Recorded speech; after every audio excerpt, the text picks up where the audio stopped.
Okay.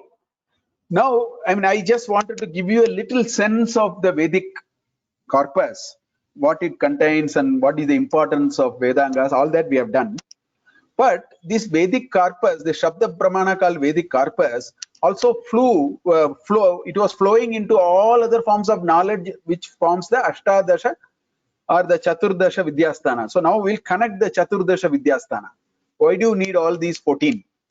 Why are they Pramanas for us?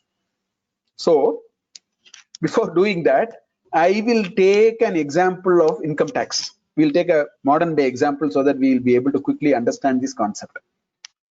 Let us think all about income tax matter. It's so important, each of us earn income, we have to submit and all that. Either I should do it or a chartered accountant must do it on my behalf. But nevertheless, let us talk about all about income tax matters as the subject. If you want to know everything about income tax, you have to start with the Income Tax Act 1961 in India. I call it as a bare act because that act can be in 30 pages.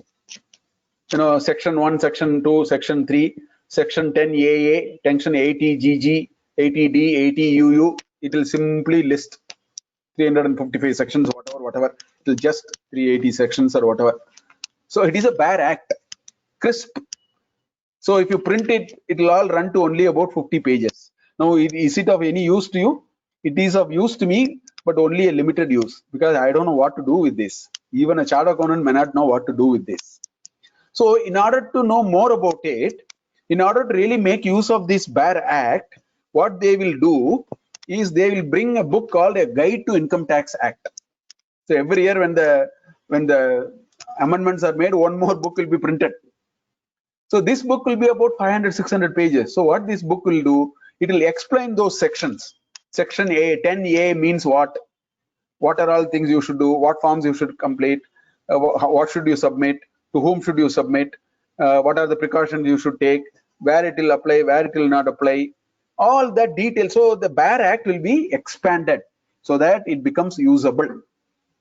So that is called a Guide to Income Tax Act. And you will find it if you look. It will run to maybe 500,000 pages. So a 50-page material is now expanded into 1,000-page material so that I can benefit from this Income Tax Act in whatever ways I have to benefit. I am expected to benefit. Then there will be another book. I wouldn't even call it as a book. Today with a CD, they're releasing CD every 2 days.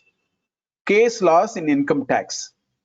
It may be, I don't know, 500,000 pages. It may be still growing. As we are talking, it may be growing because one case might have been a tribunal, income tax tribunal would have actually resolved one case today, and that act will also, law will also come, case law. What does this say? This says when I try to implement Income Tax Act to a particular situation, what did I face? What confusions I had, and how did the confusion get resolved by the judiciary or whoever it is? That is called a case law. So if I have to really benefit from the Income Tax Act fully, then it is very obvious to me I need all the three. Either I need all the three, or I will have a Shabda Pramana of an income tax expert who will need all the three anyway. Somebody needs all the three. Otherwise, this Income Tax Act business will not go anywhere. Okay? This is something which we can understand. I mean, you can talk about it as Constitution of India also. We can talk like this. To give you an example, the governor, one of the elected representative goes and says, I will form the government. So he goes to the governor. Now the governor has to figure out what to do. So he will look at some case law. He will call constitutional experts and take their advice, because the Constitution is very cryptic again. So you can talk about Constitution, a guide to Constitution, case laws in Constitution. You can write like that, or any act or anything. Now we'll bring these two. From income tax matters, we'll go to life matters. So we need a very similar thing for our life also. As much as I want to know everything about income tax, I want to know everything about life. So the Veda is the Parama Pramana. So the Vedic corpus has everything cryptic there. They are all told in a very concise way. Shruti Pramana. They're all there. Shruti is also called Veda, no? Shruti Pramana, Parama Pramana. Now somebody has to expand it. Somebody has to write it in a little more detail so that you and I can understand. That's where the Dharma Shastras and Smritis are there. So Manu Smriti, Yajnavalkya Smriti, Agastya Smriti, Narada Smriti, whatever, Parashara Smriti, or the Dharma Sutras, Dharma Shastras, and so on, they will not write anything which goes against the Shruti. They will only write it in an expanded fashion, so that we can make sense of it. We can apply it on a day-to-day basis in our life and so on. Then you have Itihasas and Puranas. They are nothing but case laws. What is Ramayana telling us? Ramayana is telling us, if you try to actually practice Dharma, what will happen?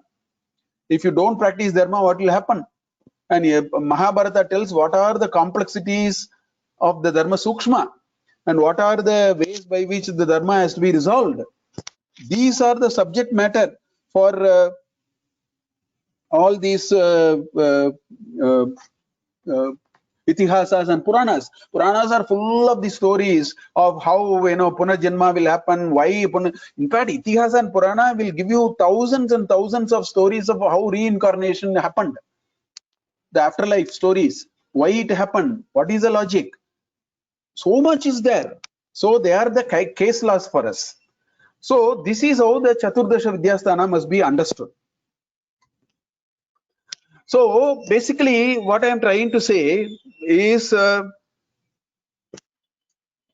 at this, for example. So now the question, before going it, the question is, how do we make use of it?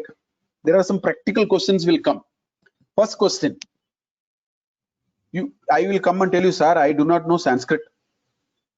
Unfortunately, the Veda is written in Sanskrit. I do not know Sanskrit. So are you telling me I have no hope?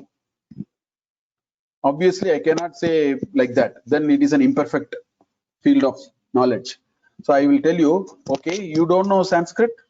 That's okay. I mean, you can't read Veda, you can't make sense of it. Okay, then go to Smriti Granthas. They are a little more easier to read. They are written in much more detail. No, sir, I can't read Dharma Shastra and Smriti Grantha also. It is not possible for me. I cannot read because I don't have that kind of a panditya. Okay, read the Itihasas and Puranas and then go by what they say, because they cannot be at variance with, they are all, drawing only from that. Then you say, sir, I'm not even literate. I don't know how to read and write. So are you telling me if I don't know how to read and write, I cannot evolve? No, you can evolve. So the question is, then how are we going to put it to practical use?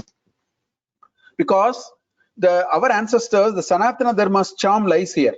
Sanatana Dharma understands that the world is full of different kinds of people. It is not forcing us to a single book, a single god, a single day of the week. None of those are part of Sanatana Dharma. Sanatana Dharma has recognized that there is Prakriti Vishesha. Each one of us is unique. I may be a literate, I may be an illiterate, I may have a willingness to read, I may not have a willingness to read. The world is full of loko bhinna ruchihi. So Sanatana Dharma has factored it in. So in the Dharma Shastras, in the Dharma Sutras, they have written, even resolve this problem. How? Let us look at this. So let's say, look at Bodhayana Dharma Sutra, for example. It says, Upadishto Dharmaha Prativedam. Every Veda has laid out all the dharmas. Smarto Dvitiyaha. If you are not able to access Veda by any chance, look at the Smriti Granthas. They will give you the direction. Tritiya Sishtagamaha. He says, if you can't even access, look at people around you. There may be very pious people around you, in your family, in your near and dear, in your society. Look at them. They will guide you. What they do, you do. Finished. You will follow Dharma. That's what Bodhayana Dharma Sutra says. Vasishta Dharma Sutra says what? Shruti Smriti Vihito Dharma. So Dharma is laid out in Shruti. If that part is expanded in the Smriti. Okay. Then it says Tad Alabe. If I don't get it, What it says? Sishtacharaha pramanam. Look at the sishtas around you. What they do is pramana. So the Shabda Pramana percolates down. It doesn't lie in a place which is inaccessible. If you say it is accessible only to a selected few, that's a very bad way. Sanatana Dharma will never be designed like that. Sanatana Dharma, our ancestors were never class conscious. Our ancestors were never, exclusive or, that kind of thinking they don't have. Dharma Shastras are never like that. Everywhere you will find parihara for your question. So, Veda, what is told in Veda is available in Chaturdasha Vidyasthana. So access the Chaturdasha Vidyasthana in whatever ways you can. That will guide you. That is the Shabda Pramanam which will flow through it. If you say, sir, I cannot even access it. I am not illiterate. Sishtachara. Look at what our ancestors have done and what the people whom we respect the most do. They are more or less going to be right. This is precisely the reason in this country until recently, because now it looks like everybody seem to know everything. They have Google, they can Google everything and find this kind of thinking are happening. But there were a lot of respect to family elders. Family elders looked upon a Kulaguru. There was a Upadhyaya for a family. Somebody, they will always, when there is a Dharma Shankata, they will ask that person and he will resolve it. And what he resolves is what we should do. Very practical way by which we can go and practice this dharma, because dharma sukshma is too deep. Or we can read the Puranas, we can read the Itihasas. There are plenty of that. Now on Itihasa, just one sentence I want to say, we want to understand this. See, this Ramayana, you may wonder why Ramayana and Mahabharata are very important for us. See, in management literature, in management corpus, we use what is called normative approach and descriptive approach. Let me explain what it is.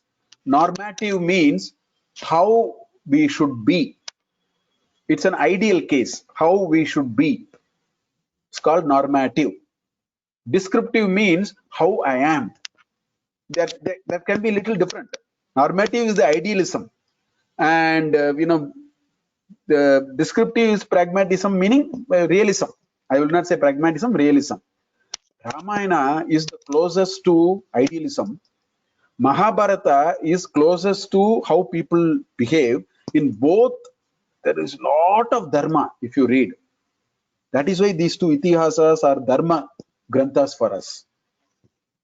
Now, I will only end today's talk with a beautiful quote from Taittiriya Upanishad, because that also says this so beautifully.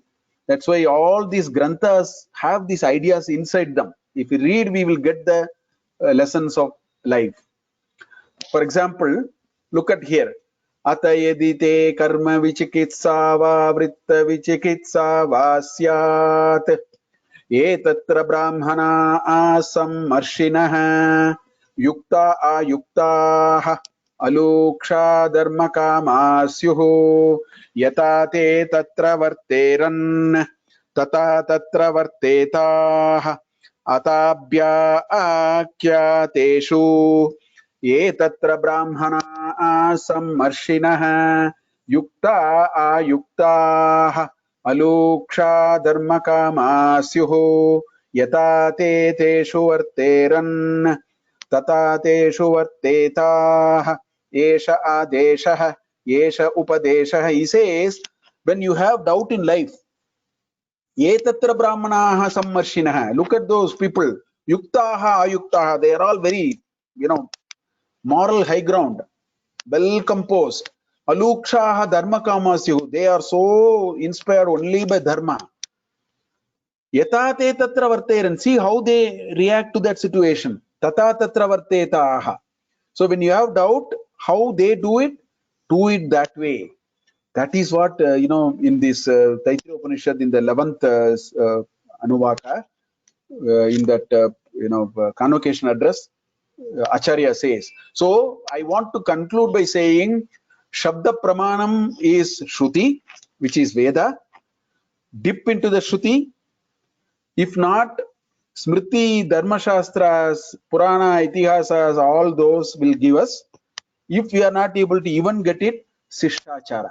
So this is how we should draw the Vedic repository and bring it into our living and see how we can actually practice Sanatana Dharma, bring in those nuggets of Sanatana Dharma into our practice.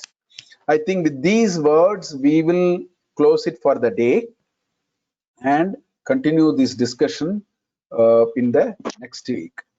Om Purnamada Purnamidam Purnat Purnamudachyate Purnasya Purnamadaya Purnamevavasishyate. Om Shanti Shanti Shantihi. Harihi Om Shri Gurubhyo Namaha. Harihi Om.